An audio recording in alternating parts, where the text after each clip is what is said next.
Welcome to County Report this week. I'm Lona Vigili. Thank you for joining us. Coming up in the next half hour, the new voting machines are tested in local elections. There's a new consumer alert about credit card scams. And later, Executive Ike Leggett motivates some elementary school students. But first, we begin with a tribute to Vietnam veterans. The 13,000 Vietnam veterans living in Montgomery County were honored in a special tribute at the universities at Shady Grove. This was the first major event honoring our veterans since the war ended 40 years ago. My MC Media's Sonia Burke joins us now. Sonia? Lorna, sitting in the audience, it was an emotional experience for the men and women who attended this event. There were hugs, there were tears, and there were prayers. I'm just proud to be a part of this. I think it's a wonderful thing that Montgomery County has done to say thank you to these people who did so much for their country. At that time, I was 20 years old, 21 years old. A young guy, didn't have any fear.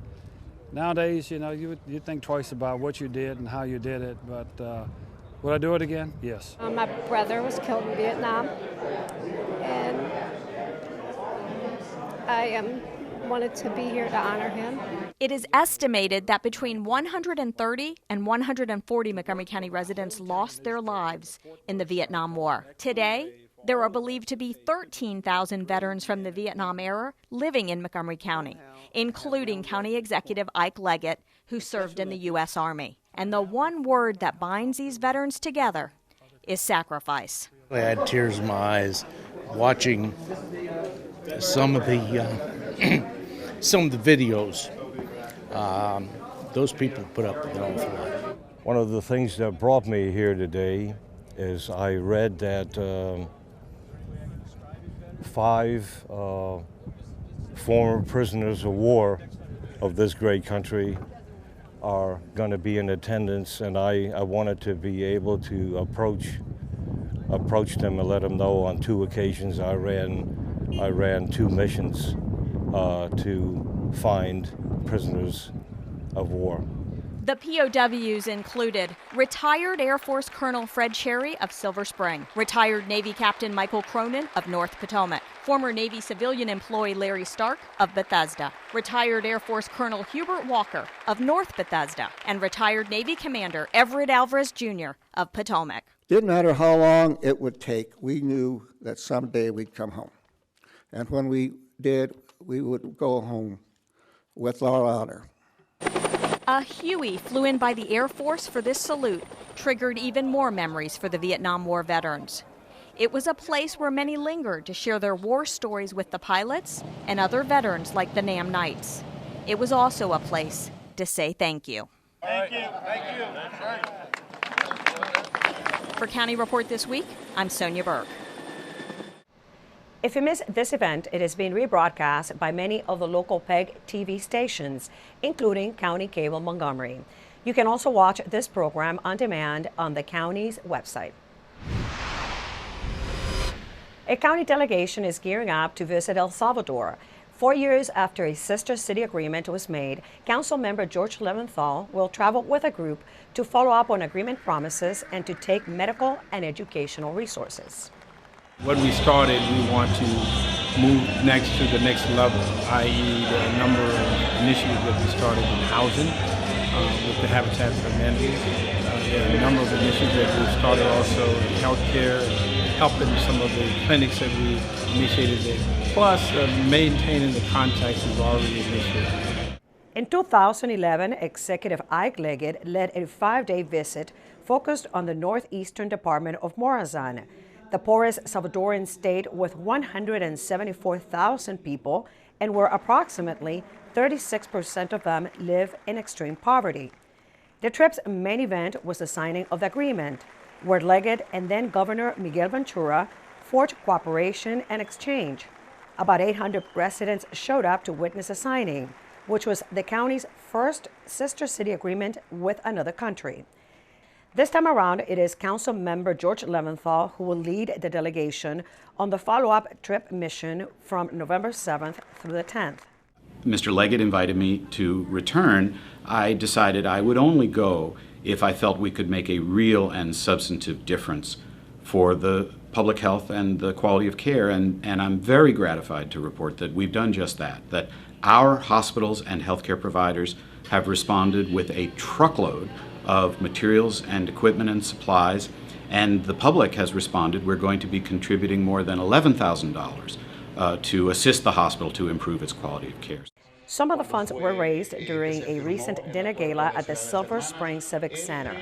Aside from money and medical supplies, some 150 computers will be transported to El Salvador.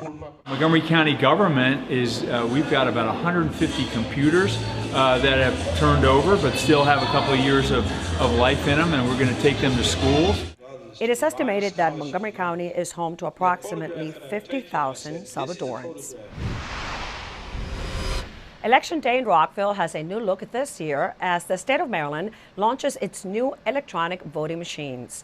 It is a combination of old and new techniques which brings back the paper ballot. Rockville 11's Katie Giardi explains. There are some changes with this year's election, and here at Rockville 11, we want to make sure you know before you head to the polls. The biggest change this year is how you'll cast your vote. It all begins with paper and pen, where you'll mark your paper ballot. Then it'll be scanned by one of these machines to make your vote count. Rockville will be the only jurisdiction in the entire state of Maryland that's using this new equipment in the municipal election this year in 2015. The city of Rockville runs its own elections and city elections. The Montgomery County Board of Elections manages elections for county, state, and federal offices. We work very closely with the city of Rockville. We certainly encourage Rockville voters to go out and vote on Election Day. Now, this is the process that you'll use to vote at your polling place on Election Day. When you arrive at the polling place, you'll check in to vote just as you would have in the past. But on Election Day, the ballot that you see in front of you is what you'll receive. You'll take that ballot and you'll take it to a voting booth and mark your selections on the ballot. If you make a mistake on your ballot, don't worry. We can always issue you a new one. Fill in the oval completely. Don't use a check mark, don't use an X. Make sure that you fill in the oval completely so that the scanner will be able to tell which choice you've made. And when you're finished and you've reviewed your selections and are ready to cast your ballot, you can walk it right over to the scanner in the polling place. At the scanner, you will insert your ballot. And after the ballot is digitally scanned so results can be tabulated on election night, your ballot drops into the ballot box and you're done. Coming up on County Report this week, watch out when you get your new chip credit card from your bank. See what our consumer protection experts have to say about possible scams. And I'm the Planning Department's Bridget Suiso, where tonight we're all about celebrating excellent design. We're here in downtown Silver Spring, and we'll have the full story when County Report this week continues. Did you know there are more than 10,000 county government phone numbers? But there's only one number you need to remember for non-emergency calls: 311. MC 311 is Montgomery County government's online telephone information system. Need information? Have a problem or complaint? Trying to locate a county government facility? Call 311. The call center is open Monday through Friday, 7 a.m. to 7 p.m. The website is available 24 hours a day, 7 days a week. In Montgomery County, we have a goal to reduce waste and recycle 70% of all waste by 2020. By recycling and reducing waste, we save natural resources and make our community even better. So recycle at home, work, school, everywhere, and keep recycling going. For more information, call the Montgomery County, Maryland Division of Solid Waste Services at 311 or visit montgomerycountymd.gov/recycling. Keep it going. Recycle more now. Welcome back to County Report this week. I'm Lorna Vigelli. Montgomery County police officers need your help to find the driver who hit a 14-year-old bicyclist in Germantown earlier this month. So on October 6th at about 9 a.m., officers from the 5th District were called to the Germantown Emergency Center for the report of an injured bicyclist.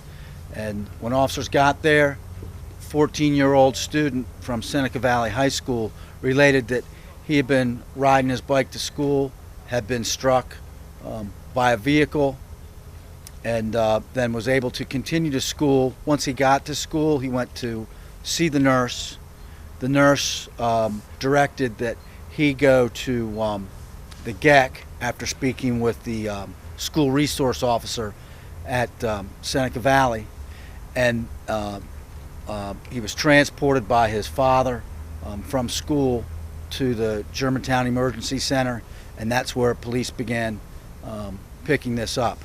I want to emphasize that this is an open investigation. The 14-year-old boy has non-life-threatening injuries. He's healthy today. We just really need to hear the perspective and the account from the driver who struck this bicyclist on October 6th. Please come forward, and I know it's very hard to admit your mistakes, but you can keep the secrets forever. It will come a time, and whoever had been in touch with her or telling her story about any accident that day or even a week after, or maybe a collision center that she might went to have her car fixed, or any friends, please come forward and help with this investigation. Police are asking anyone who may have witnessed this collision or has any information about it to call the police department's non-emergency number at 301-279-8000. The Montgomery County Office of Consumer Protection helps consumers with credit card scams. Here is investigator Joy Matthews with the latest consumer alert. Swiping is out and dipping is in. You may have noticed that banks have started sending out new credit cards to consumers, and merchants have been installing new credit card reading devices at the cash register. It's all about creating more secure credit cards that have computer chips in them. The goal is to reduce credit card fraud. In response to the numerous large-scale data breaches we've heard about and the increasing rate of counterfeit credit cards, the marketplace is migrating to these new and improved cards. The computer chip provides for extra security features.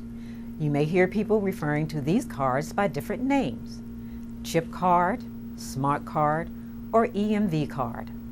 Unlike traditional credit cards that use a magnetic strip, these new cards create a unique transaction code for each transaction.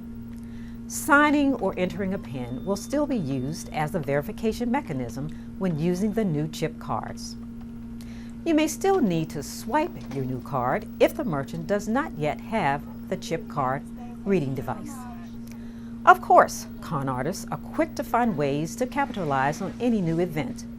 So we need to be aware of any phony email messages that we may receive that make reference to these new cards.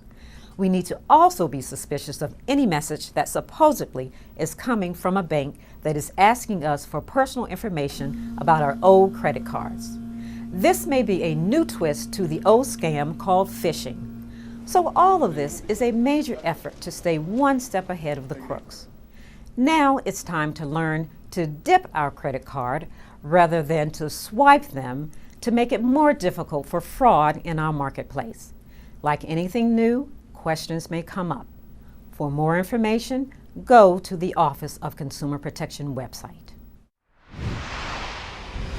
The Montgomery County Planning Department's first annual Design Excellence Award was held recently in downtown Silver Spring, co-sponsored with the AIA Potomac Valley chapter.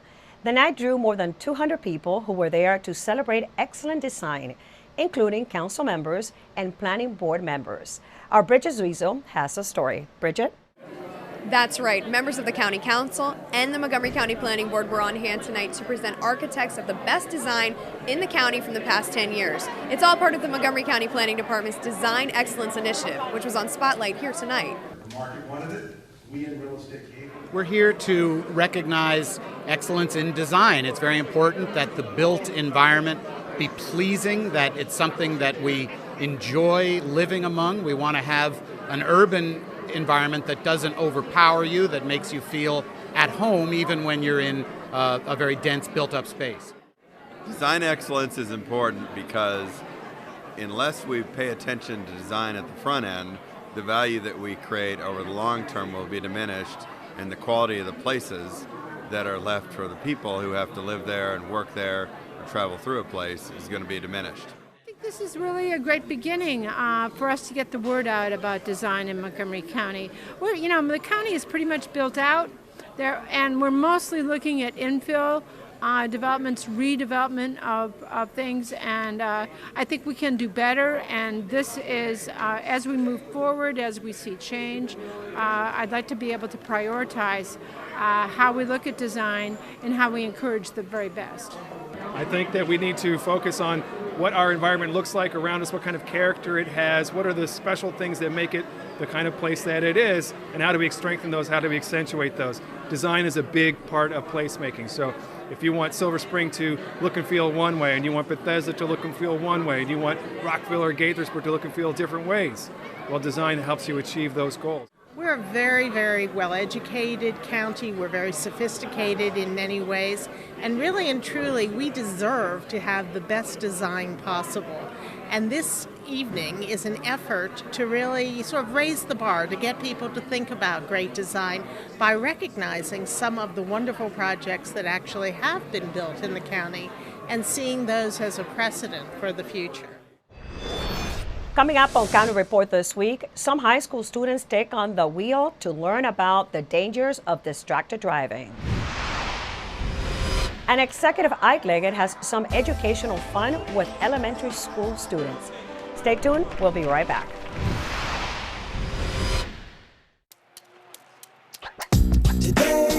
Yeah, salad on Saturday, fruit on Friday, throw a ball Thursday.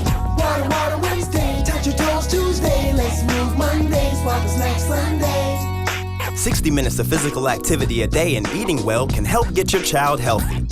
So keep them active and eating well every day.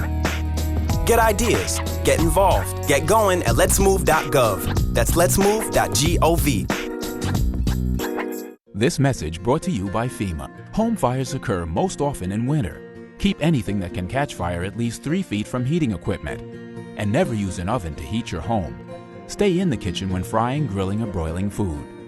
Turn space heaters off when you leave the room or go to bed.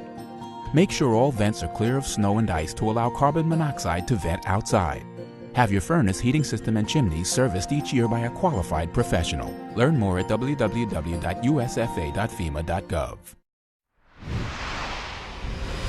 Welcome back to County Report this week. I'm Lorna Vigili. State officials and the county police brought a driving simulator to Magruder High School to give students a hands-on opportunity to learn about the dangers of distracted and impaired driving. Here's a story from MCPS. Today we're at Magruder High School and we're here to help them learn the implications and what it is actually like for them to either drive under the influence of alcohol and then also just to address issues with regard to distracted driving and what that means. I've learned the dangers of actually drinking. No matter how little it is, it still has an effect on you. It really actually kind of opened my eyes because I never really has been in a situation like that. So it kind of showed me that if I was in a situation, how risky it would be and how in danger my life would be. We're providing a distracted driving simulator, an impaired driving simulator, speakers, information, and a lot of interactive activities for the students so they are aware as young drivers what consequences they can face and things that they need to look forward to as driving. Driving while impaired, it makes your reaction time slower, makes everything a lot harder to do, and everything ends up going south in the end. Well, I think it's really difficult to put into words how dangerous drunk driving is. And so by having the opportunity to have a simulator here in which they can actually get behind the wheel of a fake car and actually experience driving scenarios as though they were actually drunk, I think makes a huge difference with regard to them actually understanding what we mean when we just try to explain it. The Magruder High School community is very active in the intervention, prevention of underage drinking, of distracted driving, of substance abuse.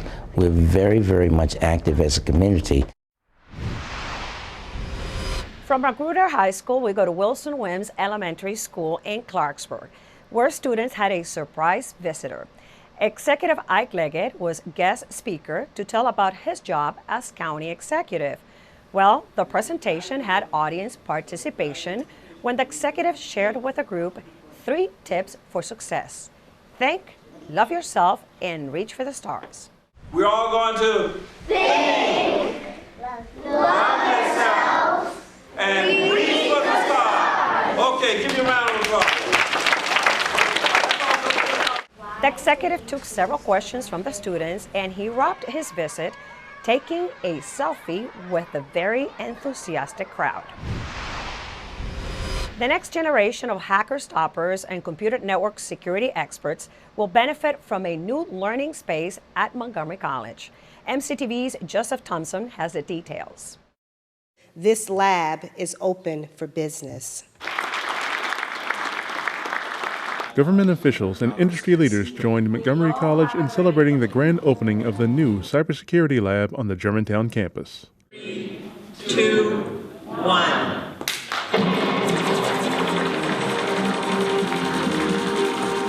The state-of-the-art lab was funded by the college and by a Federal Trade Adjustment Assistance Community College and Career Training, or TACT, grant. Officials say it will be a hub for cybersecurity students and professionals looking to meet workforce development challenges via a hands-on approach to cyber education.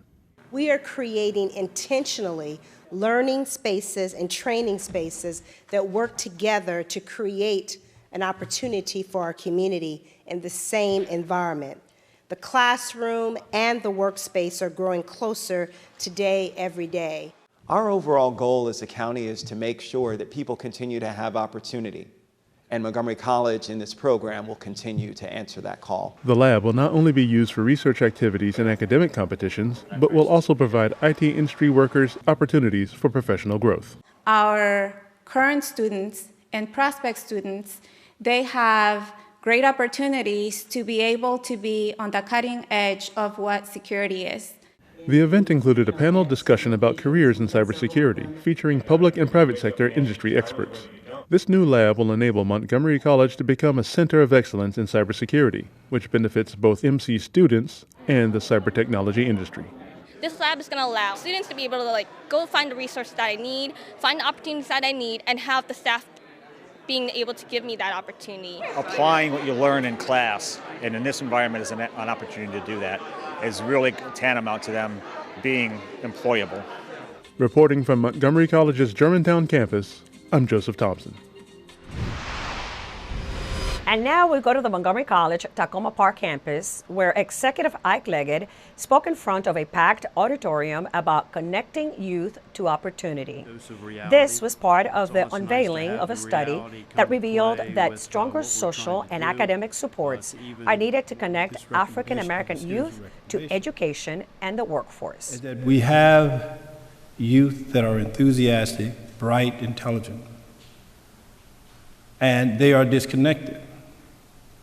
And all we need are the right tools to connect to the power source. And once we do that, the challenges will be seriously mitigated. Over 1,200 youth ages 14 to 24 participated in the research, which found that disconnected youth had received less support from parents and teachers to get through school.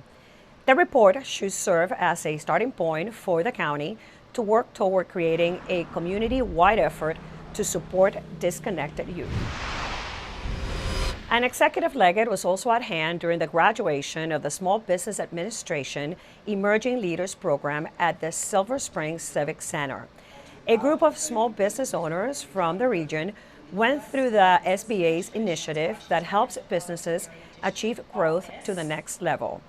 The initiative provides small business executives with the organizational framework, resource network, and motivation required to build sustainable businesses and promote the economic development within urban communities.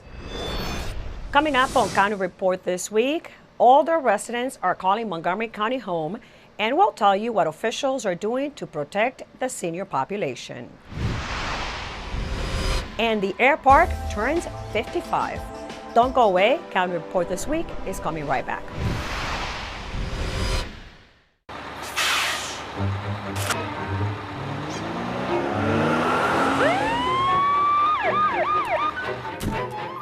Hey, mister, down here. You illegally passed the stop school bus. I'm placing you in timeout, and this timeout means big fines, plus you really could have hurt somebody. That's why school buses are being equipped with video cameras to help kids like me stay safe. So respect the bus.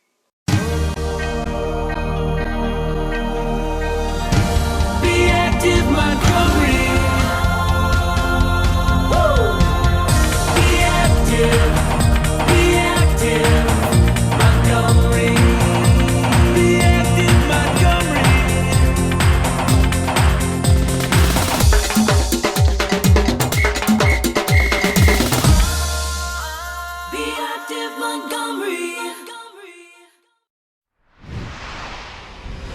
Welcome back to County Report This Week. I'm Lorna Virgili. It is estimated that by 2040, some 250,000 seniors will reside in the county. The Council's Public Safety Committee heard from various county agencies that are working to protect senior citizens. Susan Kennedy has the story. The briefing was broken down into 4 areas: fraud and identity theft, physical crimes against seniors, heat-related emergencies, and Montgomery County Fire and Rescue Services Senior Safety Initiative. Committee members say there needs to be a multi-agency approach to dealing with these issues. Over the years, obviously, things become more obvious and more evident, and that we need to make certain that we're doing everything that we possibly can.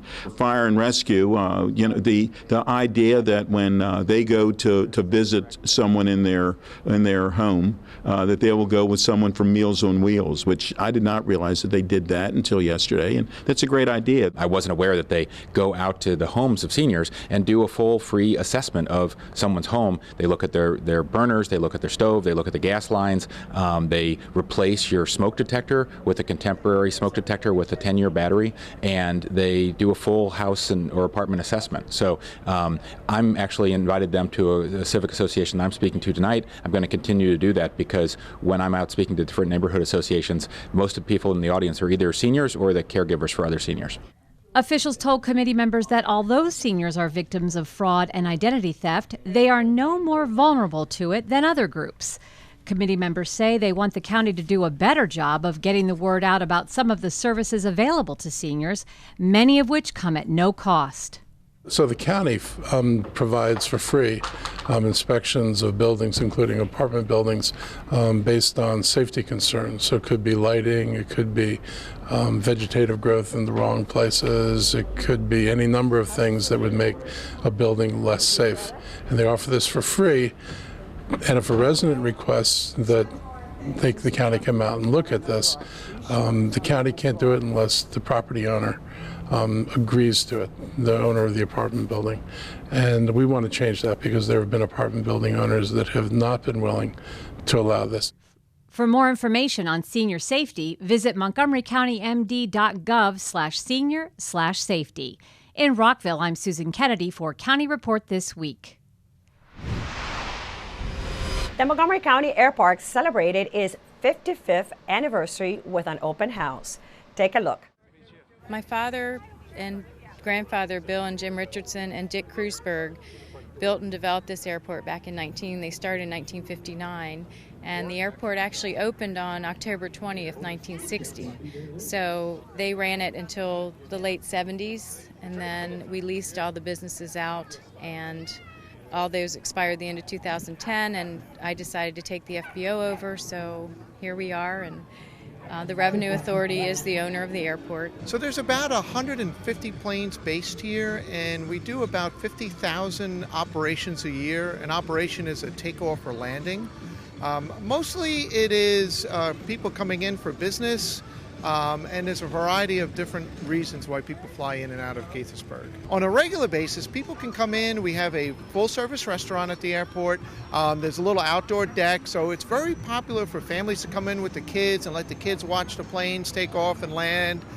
We also do school trips, birthday parties. So there's a lot of ways that people can just come to the airport on a nice day and enjoy an outdoor meal and get to watch the aircraft take off and land. It's a lot of fun. And with that, we close this edition of County Report This Week. Remember to like us on Facebook and to join us again at this time every week for a look at what's going on inside Montgomery County. I'm Lorna Virgili, and thank you for watching.